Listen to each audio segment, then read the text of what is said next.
واجب ہوتا ہے والدین کے گزرنے کے بعد۔ اور چوتھا اور آخری حق جس کو بچے ادا کر سکتے ہیں والدین کے گزر جانے کے بعد، صلۃ الرحم التي لا رحم لك الا من قبلهما فهو الذي بقي عليك من برهما بعد موتهما۔ نبی علیہ الصلوۃ والسلام نے ارشاد فرمایا ان دونوں کی جو رشتہ داری ہے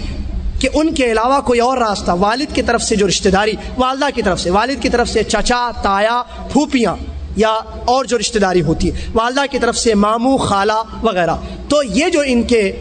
دونوں کی طرف سے الگ الگ رشتہ داریاں ہیں، ان کے ساتھ صلہ رحمی کرنا، ان کے ساتھ حسن سلوک کرنا اور صلہ رحمی کرنا، یہ چوتھا حق ہے کہ یہی وہ چیزیں ہیں جو تم پر واجب ہوتی ہیں کہ تم اپنے والدین کے گزر جانے کے بعد بھی ادا کرو۔ جاتے جاتے آخری حدیث میں آپ کے سامنے بیان کر کے جاؤں، میرے بھائی آج بچوں کو جاب کی پریشانی ہے، آج بچے ہنٹنگ کر رہے ہیں اور رزق کا معاملہ سب کو لگا ہوا ہے، بچے بڑے سب پریشان ہیں کہ روزی صحیح نہیں ہے، سیلری کم ہے، پریشانیاں ہیں، گھر کا کرایہ وغیرہ تمام چیزیں، مادیت کی پریشانی سب کو لگی ہوئی ہے، اور سب کوشش کرتے ہیں کہ کس طریقے سے اس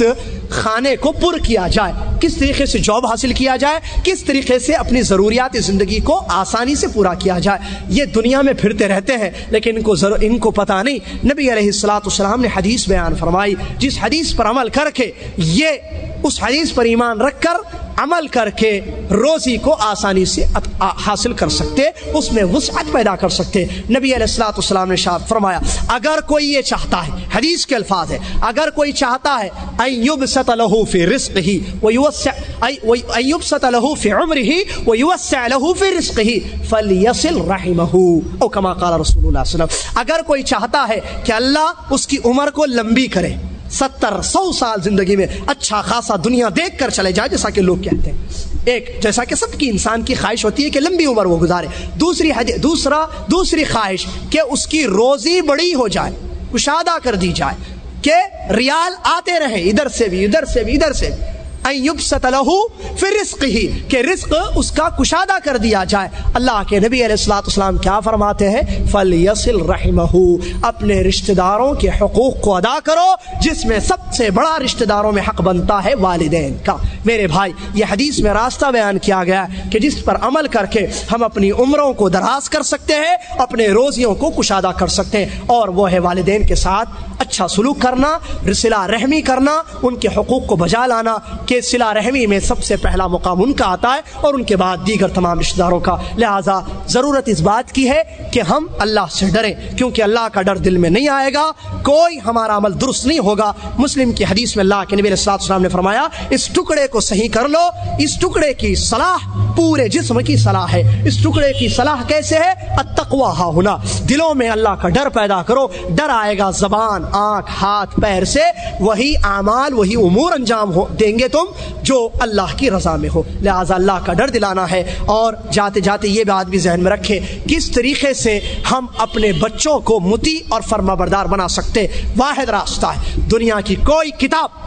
انگریزوں کی کوئی بک، کوئی لٹریچر بچوں کو مؤدب، با ادب، با اخلاق، حقوق کو ادا کرنے والا نہیں بنا سکتا ہے۔ واحد اللہ کی کتاب محمد الرسول صلی اللہ علیہ وسلم کی حدیث ہے، یہ وہ کتابیں ہیں کہ جن کو پڑھ کر، جن کو پڑھا کر ہم اپنے بچوں کو حقوق سمجھا سکتے ہیں، ان کے دلوں میں اللہ کا ڈر پیدا کر سکتے ہیں۔ اس کے علاوہ دنیا کی ڈگریاں دے دیں حقوق کا، اگر آپ سمجھیں کہ وہ بڑا ہو کر حق ادا کرے گا آپ کا، نہیں، جب تک وہ اسلامی تربیت نہیں لے گا، اسلامی تربیت اس کو نہیں دی جائے گی، ہرگز آپ اس سے یہ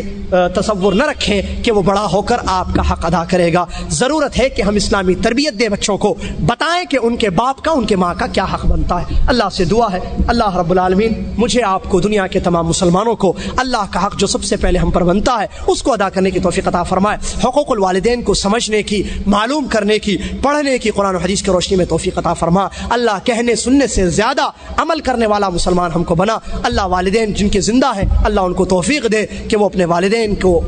کے ساتھ حسن سلوک کریں، ان کے حقوق کو ادا کریں، اور جو دنیا سے فوت ہو چکے ہیں اللہ ان بچوں کو توفیق دے کہ وہ اس حدیث کی روشنی میں 4 ان کے حقوق کو ادا کریں۔ آمین۔ وآخر دعوانا الحمدللہ رب العالمین، والسلام علیکم ورحمۃ اللہ وبرکاتہ۔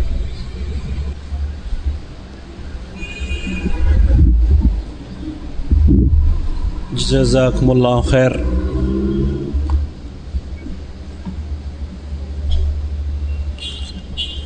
حضرات ابھی ہم اور آپ فضیلت شیخ یاسر الجابری حفظ اللہ کی قیمتی اور نہایت ہی علمی نصیحتیں سماعت فرما رہے تھے. اللہ رب العالمین سے دعا ہے کہ ہمیں والدین کی فرما برداری، ان کی خدمت کرنے کی توفیق عطا فرمائے، اور فضیلت شیخ یاسر کے علم و عمل میں اضافہ فرمائے، اور آپ کی اس تقریر کو آپ کے موازین حسنات میں اضافے کا ذریعہ بنائے. حضرات، میں آپ کا بھائی محمد عاقل ایک بار پھر جد دعویٰ سینٹر حی السلامہ کی جانب سے اس 2 روزہ دین رحمت کانفرنس میں آپ سب کا استقبال کرتا ہوں. اللہ رب العالمین اس کانفرنس کو شرف قبولیت عطا فرمائے، اور جن علماء کرام نے اس میں شرکت فرمائی ہے ان کی کاوشوں اور جہود کو ان کے موازین حسنات میں اضافے کا ذریعہ بنائے. آمین یا رب العالمین.